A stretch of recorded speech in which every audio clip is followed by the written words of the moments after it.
નમસ્કાર મિત્રો, આઈપીઓ સારથીમાં ફરી એકવાર આપનું સ્વાગત છે।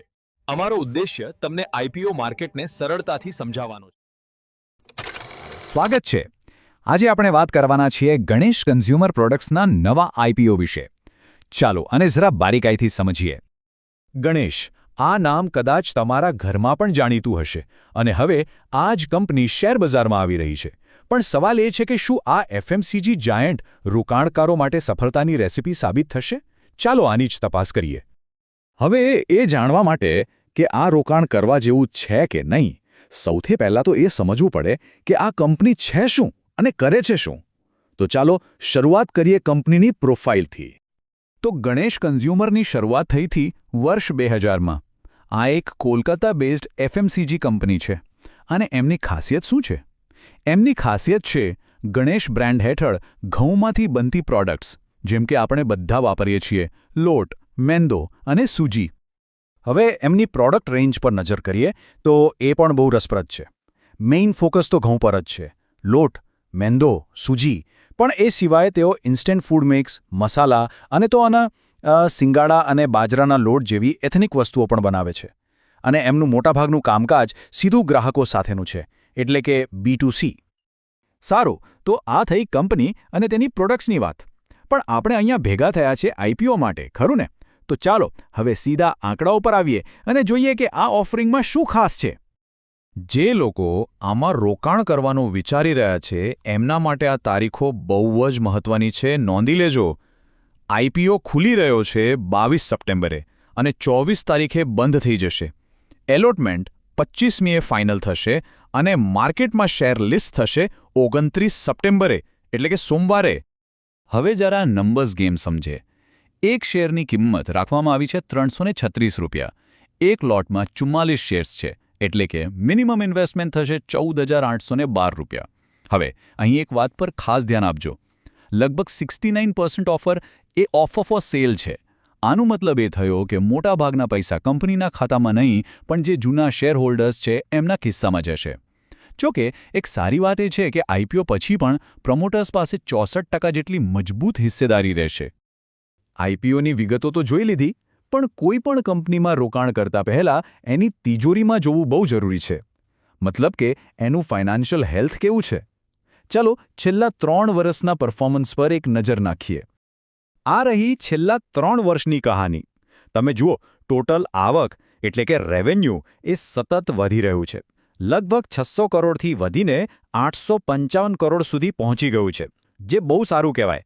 પણ નફો જુઓ, 27 કરોડથી વધીને માંડ 30 કરોડ થયો છે, એટલે કે ધંધો તો વધ્યો છે પણ નફામાં એવો વધારો નથી દેખાઈ રહ્યો। તો આ આંકડાઓનો સાર શું છે? પોઝિટિવ બાજુ જોઈએ તો આવક સતત વધી રહી છે અને કંપની પર દેવું ઓછું છે, જે એક બહુ મોટી રાહતની વાત છે। પણ ચિંતાની વાત એ છે કે છેલ્લા 3 વર્ષમાં કંપનીની અસ્કયામતો એટલે કે એસેટ્સ લગભગ ત્યાં ને ત્યાં જ છે। અને સૌથી મોટી ચિંતા, નફાના માર્જિન પર દબાણ છે। વેચાણ વધે છે પણ નફો નહીં। અને આ ચાર્ટ એ જ વાતને વધુ સ્પષ્ટ કરે છે। કંપનીની સૌથી મોટી તાકાતમાંથી એક છે એની બેલેન્સ શીટ, જે એકદમ ક્લીન છે। ખાસ કરીને એમનો ડેટ ટુ ઇક્વિટી રેશિયો એ બતાવે છે કે દેવું કાબૂમાં છે, અને આ વાત રોકાણકારો માટે હંમેશા એક ગ્રીન સિગ્નલ હોય છે। ઓકે, કંપનીના અંદરના આંકડા તો આપણે જોઈ લીધા, પણ બિઝનેસ તો સ્પર્ધામાં થાય છે ને, બરાબર? તો હવે એ જોઈએ કે બજારમાં જે બીજા મોટા ખેલાડીઓ છે એમની સામે ગણેશ કન્ઝ્યુમર ક્યાં ઊભું છે। ચાલો સરખામણી કરીએ પતંજલિ ફૂડ્સ અને અદાણી વિલ્મર સાથે। પીઈ રેશિયો એટલે કે કમાણીની સરખામણીમાં શેર કેટલો મોંઘો છે એ ગણેશ માટે 36 છે। આ પતંજલિ કરતાં વધારે છે પણ અદાણી વિલ્મર કરતાં ઓછો। પણ હવે જુઓ રિટર્ન ઓન નેટવર્થ એટલે કે કંપની પોતાની સંપત્તિ પર કેટલું વળતર કમાઈ રહી છે। અહીંયા ગણેશ 15% સાથે બંને સ્પર્ધકો કરતાં આગળ છે। આ એક બહુ મજબૂત પોઈન્ટ છે। તો આ બધી સરખામણી પરથી શું સમજાય છે? એ જ કે વેલ્યુએશન બરાબર લાગે છે। એવું નથી કે શેર પાણીના ભાવે મળી રહ્યો છે, પણ એવું પણ નથી કે બહુ જ મોંઘો છે। માર્કેટમાં એના જેવી બીજી કંપનીઓની આસપાસ જ એનું વેલ્યુએશન છે। કોઈ પણ કંપની આઈપીઓ કેમ લાવે છે? પૈસા માટે, બરાબર ને? તો હવે એ જોઈએ કે આ આઈપીઓમાંથી જે નવા પૈસા આવશે એનો ઉપયોગ કંપની ક્યાં અને કેવી રીતે કરવાની છે। ચાલો પૈસાના ફ્લોને ટ્રેક કરીએ। તો ફ્રેશ ઇશ્યુમાંથી જે પૈસા મળશે એમાંથી સૌથી મોટો હિસ્સો એટલે કે 60 કરોડ રૂપિયા સીધા જશે દેવું ચૂકવવા માટે. આનાથી કંપની લગભગ દેવા મુક્ત થઈ જશે, જે બહુ સારી વાત છે. એ પછી 45 કરોડ રૂપિયા નવા પ્લાન્ટ વગેરે માટે વપરાશે અને બાકીના 25 કરોડ બીજા કોર્પોરેટ કામકાજ માટે. સારું, આપણે કંપનીને જોઈ, એના આંકડા જોયા, સ્પર્ધા જોઈ અને પૈસા ક્યાં વપરાશે એ પણ જોયું. હવે આ બધા પુરાવાઓને ભેગા કરીને એક અંતિમ નિર્ણય પર આવવાનો સમય છે. તો ચાલો આખા કેસને 2 ભાગમાં વહેંચી દઈએ: ફાયદા અને ગેરફાયદા. ફાયદા શું છે? આઈપીઓ પછી પણ પ્રમોટર્સ પાસે સારી એવી હિસ્સેદારી રહેશે, દેવું ઓછું છે અને વેલ્યુએશન ઠીકઠાક છે. સામે ગેરફાયદા શું છે? ઓફર ફોર સેલનો મોટો હિસ્સો છે, કંપનીનો બિઝનેસ મુખ્યત્વે પશ્ચિમ બંગાળ પૂરતો સીમિત છે અને અત્યારે માર્કેટમાં બીજા પણ ઘણા આઈપીઓ આવી રહ્યા છે, એટલે સ્પર્ધા છે. આ બધા જ પાસાઓને ધ્યાનમાં રાખીને બજારના જાણકારોનું શું માનવું છે?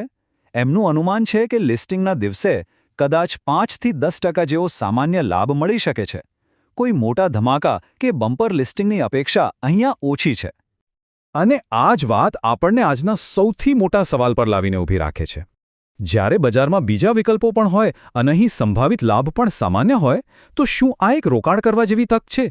આ વિશ્લેષણ પછી આખરી નિર્ણય તો દરેક રોકાણકારે પોતાની સમજ અને જોખમ લેવાની ક્ષમતાના આધારે જ લેવાનો છે.